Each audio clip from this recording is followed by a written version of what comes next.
안녕하십니까. 약자와 함께하는 인생송영가 정영기입니다. 60세 넘으면 얼굴 묻지 마라. 학력도 재산도 묻지 마라. 다 같아진다. 그런 이야기를 하죠. 진짜일까요? 무슨 말이냐? 한쪽에서는 늙어도 곱게 늙는 80대, 90대들도 동안이 있고 학력 차이, 재산 차이 늙을수록 더 커진다. 그러면 무엇이 진실일까요? 노인의 빈부 차이는 갈수록 커질까요? 줄어들까요? 예, 정답은 커집니다. 자, 여기 보면은 친구는 건물주, 난 일용직, 60대부터 소득 격차가 커진다. 그런 이야기가 나오죠. 이게 매일경제 이번 달 14일 신문입니다. 친구는 조물주 밑에 건물주라고 하는데 건물주인데 나는 일용직이다. 이러면서 60대 되면은 소득 격차가 확 커진다. 이거는 어디서 연구했느냐? 한국은행에서 경제연구원에서 연구가들이 연구해서 보고서로 낸 겁니다. 1905년부터 또 2005년부터 2021년까지 16년인가요? 그렇게 길게 어떻게 변화해왔는가도 조사했습니다.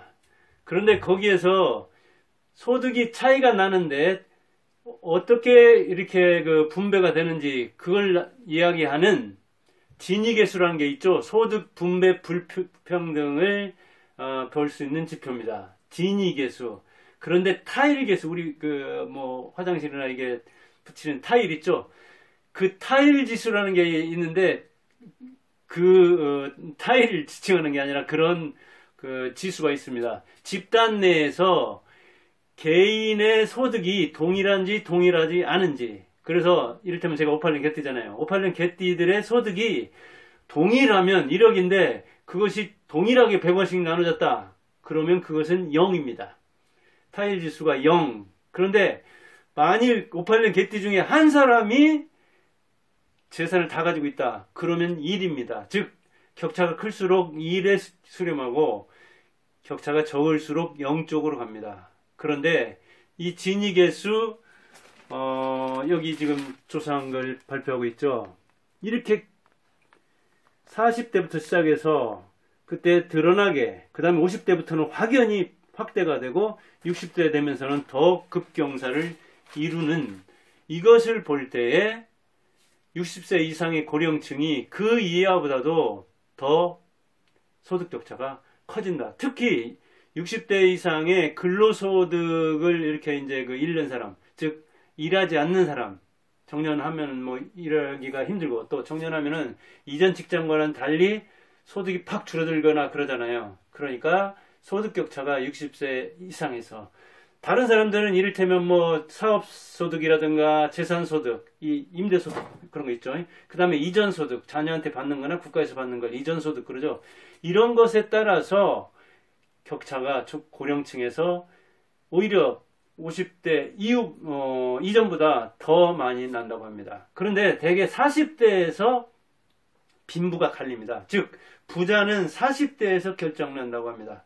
자녀들에게 돈이 많이 들어가지 않고 30대쯤에서 취업하거나 아니면 20대부터 취업하거나 사업해서 한 15년 안팎의 빈부가 결판난다고 합니다. 즉 부자는 특히 40대 중반쯤에 갈리고 그 다음에 50대 이후부터는 그게 더 이렇게 확대가 되기 때문에 역전 가능성이 인생 역전 가능성이 더욱더 적어지고 그래서 50대 이상들은 로또를 사려고 한다거나 무슨 부동산 투기 투자 또는 주식 투자 투기를 통해서 급히 빨리 부자가 되고자 하지만 오히려 거기에서 부자가 되는 사람보다 가난한 사람이 더 많아서 60대 이후에는 50대 이전보다도 차이가 50대 이전에서는 대개 그 차이가 이제 타일지수 진위계수 차이가 한 11% 정도 나는데 60세 이후로는 한 33%?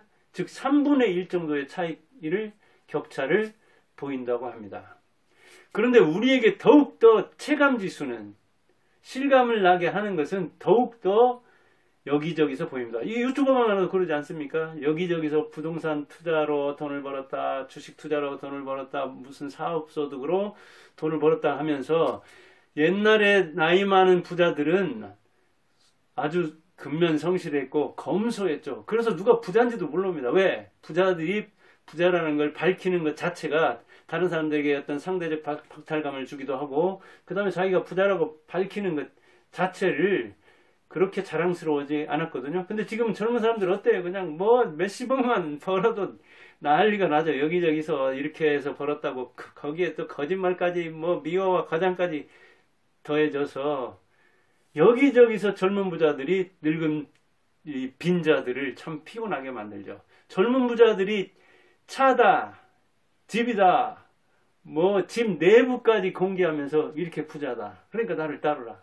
그래서 이제 그 유튜브도 보면은 주식 이른바 리딩방이네 뭐네 하는 사람들 전화번호 되게 일러줘 가지고 뭐 종목을 추천해 주겠다. 내가 찍어주면 뭐 몇백 퍼센트, 1000% 이상 간다 하느니 그런 친구들 대다수가 그럽니다. 그리고 그 부자라는 것은 사실은 증명하기도 힘든 겁니다. 근데 무슨 그 뭐 계좌를 까네 어찌네 저찌네 하면서 이야기를 하는데, 그렇게 옛날과는 달리 젊은 사람들은 막 드러내죠. 대개는 차 좋은 거라든가 뭐 돈 많이 벌었다든가 집 요란 떨고 어찌고 하는 그런 것들은 사람 끌어모으려고 하는 거죠. 현혹하려고 하는 거죠.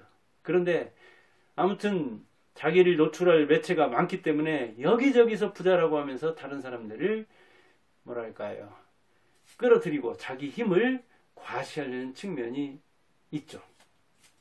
제가 본 부자들은 누가 있을까요? 제가 전주에서 학원 뭐 15년 안팎하면서 학원 이를테면 건물주들 많이 봤죠.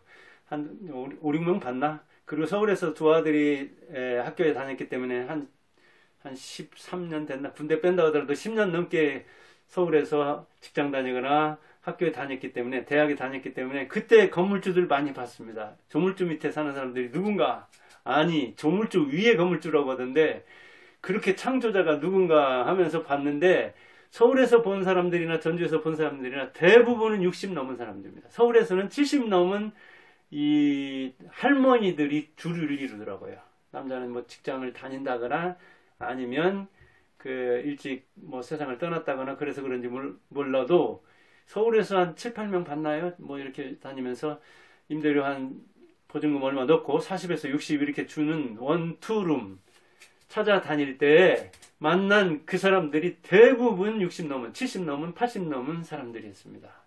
그런 걸 볼 때 전주에서든 서울에서든 건물주의 다수가 노인이었지, 제가 유튜브에서 보듯이 여기저기에서 책을 써서 자기를 홍보하는 그 젊은 친구들처럼 젊은 부자들을 만난 적은 없는데, 요새 깡통전세 여기서는 젊은 부자들이 뭐 요란을 떨면서 그게 비이상적이어가지고 비정상적이어가지고 말썽을 많이 일으키고 뭐 마침내는 그 때문에 자살한 세입주들도 있고 그랬잖아요.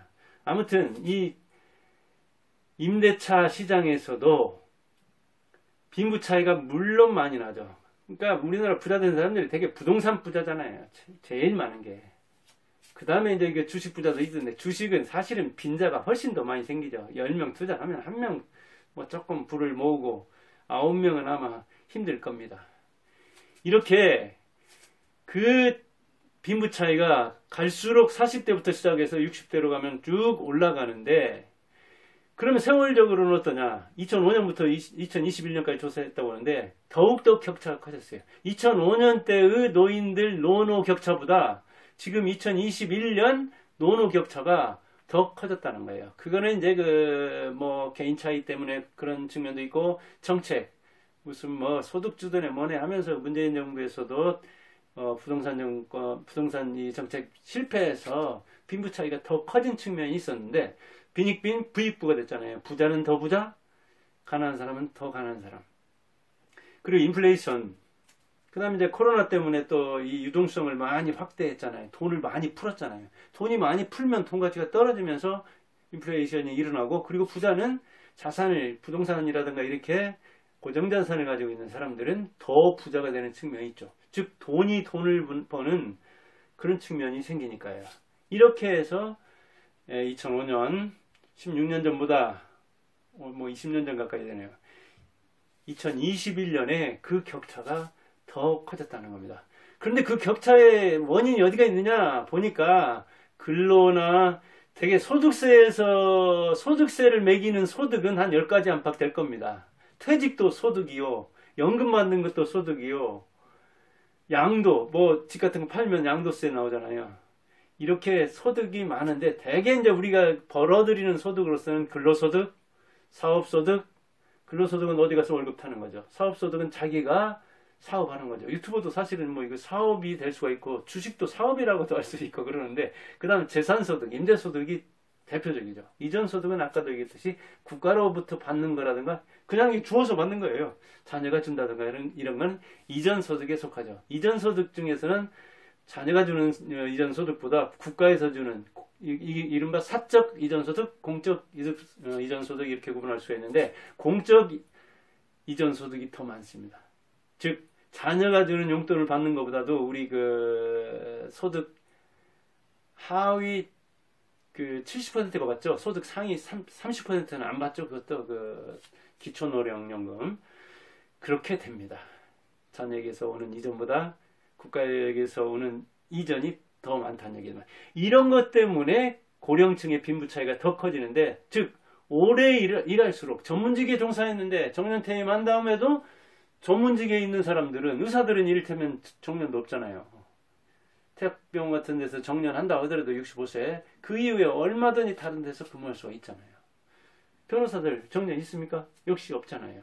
그러니까 오래 일할 수 있는 전문직에 이런 사람들하고는 차이가 얼마나 커지겠습니까? 그런가 하면 40대 후반에 퇴직하네, 50대 초반에 퇴직하네 하는 사람들은 그보다도 소득을 더 확 줄여서 일한다든가 아니면 비전문적인 영역에 가야잖아요. 이제 단순 노무직이라든가 반복할 수 있는 일이라든가 아주 간략한 그 판매직이라든가 서비스직이라든가 이런 쪽에 나가게 되니까 이전 직장에서 받는 소득보다 훨씬 줄어들잖아요. 그래서 빈자일수록 되게 재취업을 한다 하더라도 낮은 임금을 받게 되죠. 그 다음에 부자일수록 그리고 전문직일수록 더 많은 소득을 올릴 수 있는 쪽으로 재취업을 할 수가 있는 거죠. 그리고 이전 소득도 역시 부자들이 자녀 잘 키워서 자녀가 잘 되면 대개 이전 소득이 더 많아지는 수가 있죠. 국가에서 안 받는다 하더라도. 제 동창, 제 전라북도 뭐 진안 사람입니다. 진안읍에서 학교를 다녔기 때문에 대한민국 평균으로 보자면 아마 산골짜기여서 무주, 진안, 장수 이렇게 옛날에는 무진장을 묶어서 국회의원을 뽑았는데 지금은 뭐 임실, 완주까지 합쳤던가요? 인구가 이렇게 줄어드니까 그런데 저 동창이 한 초등학교 동창 한 200명, 200명에서 250명 되려나 그때 4반인가 5반 됐나요?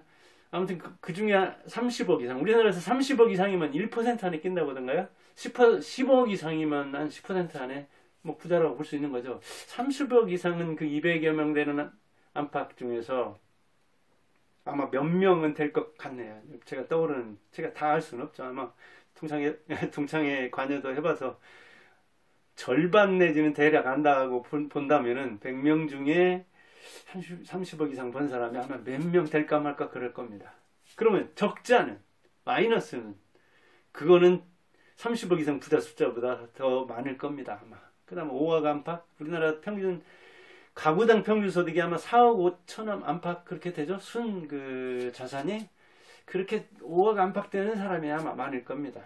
그러니까 뭐 대학 나온 사람들 그렇게 많지 않고 산골에서 기반도 그렇기 때문에 중학교나 고등학교 나와서 이 타지로 간 경우가 많은데 뭐 그렇게 그 자수성가한 사람도 있긴 하지만 또 어렵게 사는 사람도 있습니다. 한마디로 말해서는 우리 초등학교 동창을 보나 중학교나 고등학교 뭐 대학교 동창을 봐도 대학에 이제 대개는 뭐 교사로 많이 나왔기 때문에 그렇게 빈자는 적겠지만 초등학교나 중학교 동창들 보면 빈부 차이가 큽니다. 그리고 역시 보편적으로 보듯이 50대 이후에는 그 변화가 크지 않을 겁니다. 그리고 대개는 부자 자녀들이 더 잘 나갈 겁니다. 그러다 보니까 이전 소득도 더 많이 받을 겁니다.